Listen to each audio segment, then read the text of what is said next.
Welcome back to the Artefactors Union. I am your host and foreman, Douglas Scoundrels. Today we are assembling Widdershins Lane, the box for the Explorers Society, the Dua/Umbra/Wastrel keyword. Box contains two models, the Alleyway Echo, the horrifying Kool-Aid man there, and host Ducat, who's just really hot. Okay, there's our artwork. Renders, Alleyway Echo here, just very slimy. And host Ducat, just a sexy beast. Okay, let's do them in the order then. Let's look at our sprues first. Here are our sprues. Alleyway Echo is this guy right here, just these pieces. Host has a few more pieces, and he's broken up into two things here. I think I got that upside down, possibly. Yeah, that's more like it. Okay, so let's look at the Alleyway Echo's instructions and then figure out an assembly order. Okay, for the first time in a long time, we're not going to start from the bottom up. We're going to combine the two pieces of the chest, D6 and D5, and then jam that into the sort of bag/rest of the torso here, which is D4. Then we can go ahead and add the left arm, D1, the right arm, D7, the head, D2. Then we're going to plop all that on top of the legs, D3. So let's grab these three pieces first. So D6 is the, getting my right and left mixed up. The right side of the chest, as far as the right side of the Echo is concerned. And D5 is going to fit right in there. It's got its own sort of like fleshy bit that's sticking up that's going to match that and be the neck for the head. Okay, don't worry about them being too evenly spaced because we're just going to jam them right into the rest of the torso, which is D4, and that will straighten them out if they're a little crooked. So we're going to go right in the space right here. Okay, completed torso-ish. Done. Now let's go ahead and do the arms. The left arm over here is going to be D1. Let's see the connection point right there. And then the right arm is going to be D7. Our arm is in. It's going to just be a little delicate to get it there and to stick in place. Don't nudge it too much. Just check your seams, make sure it looks good to you, and then let it cure. Now let's do that right arm.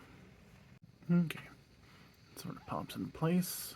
You'll know exactly how it's supposed to fit once it sits in. Very easy with a large connection point, so not a problem. Let's do our last two bits, the head and then the legs. Surprising no one, the head is going to fit on the neck stump right there. There's a nice tooth and groove giving you some guidance, but just check your seam, you'll be fine.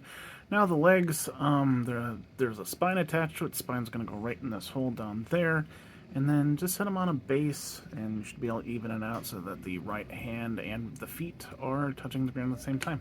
The spine popped in there pretty easily, but the more important connection point I missed before is that the arm is actually connected to the thigh, like right in there, and just actually pulled it apart a little bit, but yeah, pretty easy. Let's get him on a base. Alleyway Echo is completed. Kind of a weird model. The two chest pieces kind of fitting together awkwardly, and especially just like the spine being the only connection between the torso.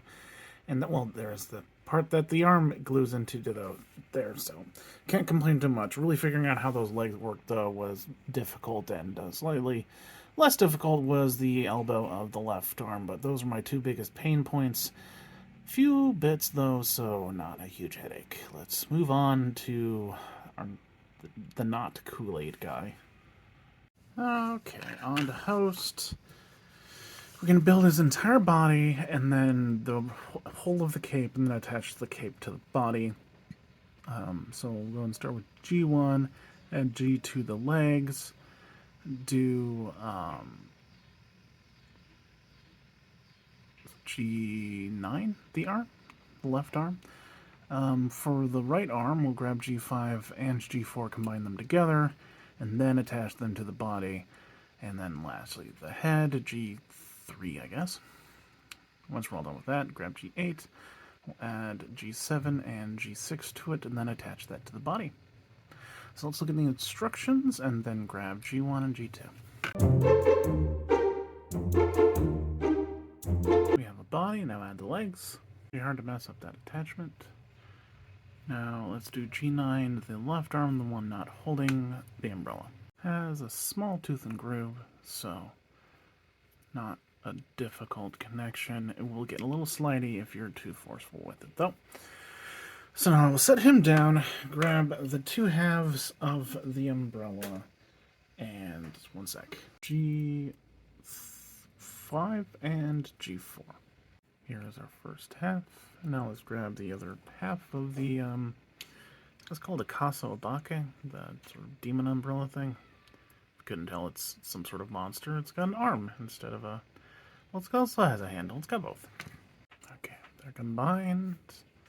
Seems good, so let's add the arm to the body. There doesn't appear to be a tooth this time, so be careful. Don't slide it around too much. Happy to be wrong. There is a more solid connection than I was expecting there to be, just because there is this sort of ridge on the top of the shoulder that it'll slot into. It'll fit real nice, and also it looks like the umbrella can glue to his side. So now let's put a head on his body. Two things about trimming the head: you don't want to be too forceful with shaving off this right here, otherwise you might hit the feather and rip that off. And also don't trim too much down here, because that is actually the connection tooth that he connects to the neck with, so be careful. Alright, head is attached. We've thrown him across the table as tradition dictates. Let's look at his...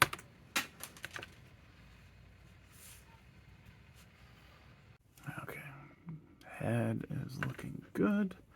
Neck seam is just fine. Now let's work on the cape. Our last three pieces. Let's cut out G8, and then we will do the sort of left edge of the cloak, G6, and then the right edge of the cloak, G7, and then put that on his back. This is the main cloak, and then G6, gonna go right along there. Alright, a bit fiddly, thin connection point, but the seam looks good. So let's finish up with G7 going right along there.